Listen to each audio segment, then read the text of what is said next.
It looked like it came straight from an Italian auto show, sounded ready for the racetrack, and almost ended up in a rubbish tip. This is the story of the Holden Hurricane, Australia's first supercar.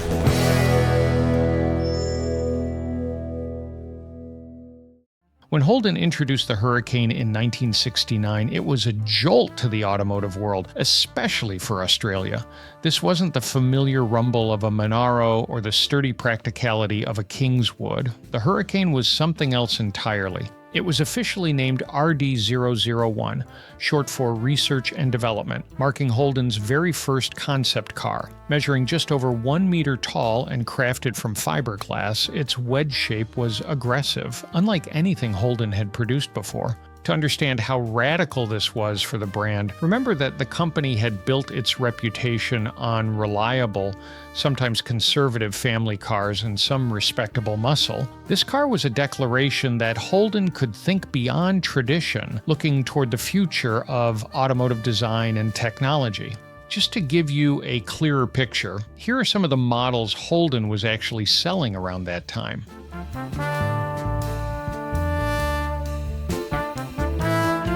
So, as you can tell, there was nothing even remotely like a supercar in the lineup.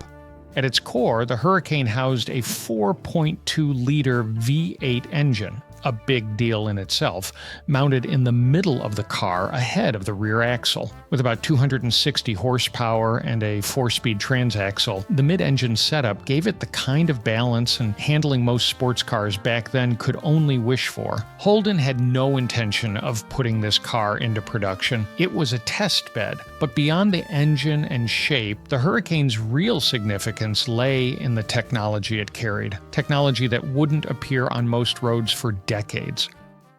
One of the Hurricane's standout features was its unconventional approach to entry. Instead of doors, it sported a single electro-hydraulic canopy that lifted and slid forward, a move more reminiscent of fighter jets than family sedans. The canopy did more than look cool. As it opened, the bucket seats rose with it, making it easier to get into the low cabin. The steering wheel cleverly folded away during entry and exit, and the pedals adjusted by 15 centimeters, letting drivers of varying heights find a comfortable driving position. These details may seem minor today, but back then, they reflected a serious effort to combine style with function. The interior of the Hurricane was loaded with tech that would have left most drivers in the late 60s scratching their heads. It had a digital dashboard long before digital instruments became common, plus automatic climate control, a luxury feature still rare in production cars during the late 60s. Safety wasn't an afterthought either. Inertia reel seatbelts helped protect occupants better than simple lap belts, although they were not yet standard equipment in most cars. But the car's true tech marvels were the rear-view camera and its early navigation system, known as the Pathfinder Automatic Route Indicator. The rear-view camera, linked to a black and white CRT screen, replaced traditional mirrors, a concept almost unheard of at the time. Meanwhile, the navigation system used magnets embedded in the road surface to guide the driver. Without satellites or GPS, it fed directions directly to the dashboard. These features were not gimmicks. They were genuine attempts to bring future tech into the present, proving that Holden's engineers were thinking far beyond the constraints of their era. By the way, I'm trying to hit 1,000 subscribers by the end of the month, so if you're enjoying the video, consider subscribing. It takes just one click, but it really means a lot.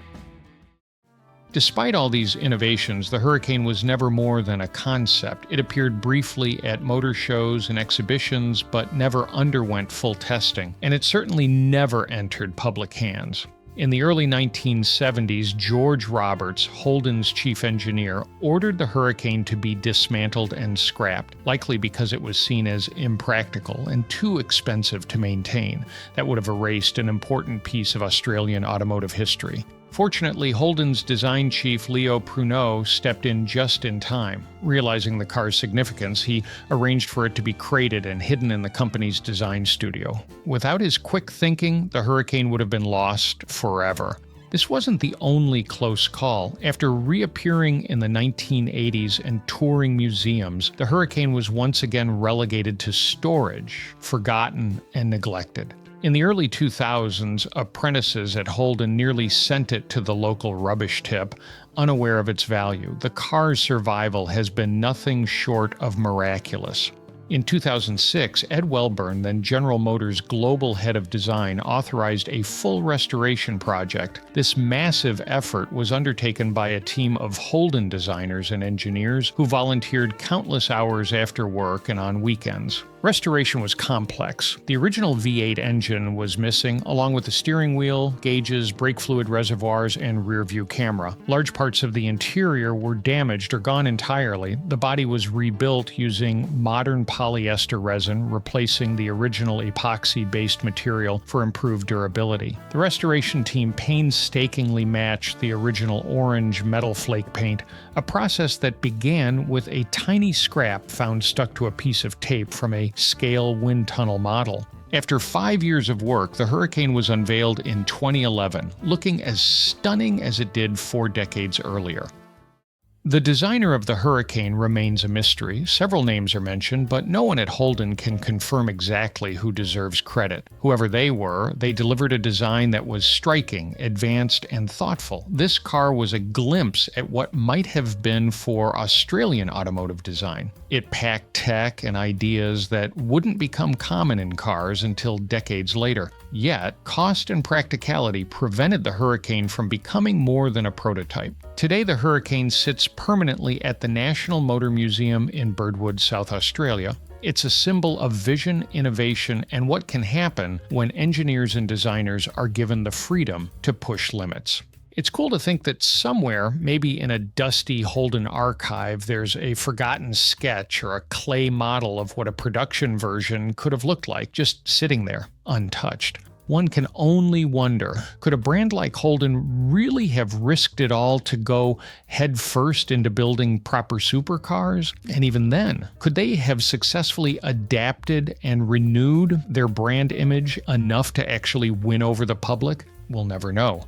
This car's story is a reminder that great ideas sometimes face harsh realities, but that doesn't make those ideas any less impressive. Now, before wrapping up, I've got a question for you. With everything this car brought to the table, do you think it should be considered Australia's first real supercar? Let me know in the comments. This video was inspired by 2 articles and a brochure about the Holden Hurricane. One article from Drive, another from TopGear.com, and a brochure from Holden. You'll find links to them in the Google Doc in the description. I highly recommend checking them out for more in-depth information. If you enjoyed this video, feel free to subscribe and click on the recommended video that appears on screen. It's all about 7 rare cars Jaguar built but never released. Otherwise, I'll see you in the next one.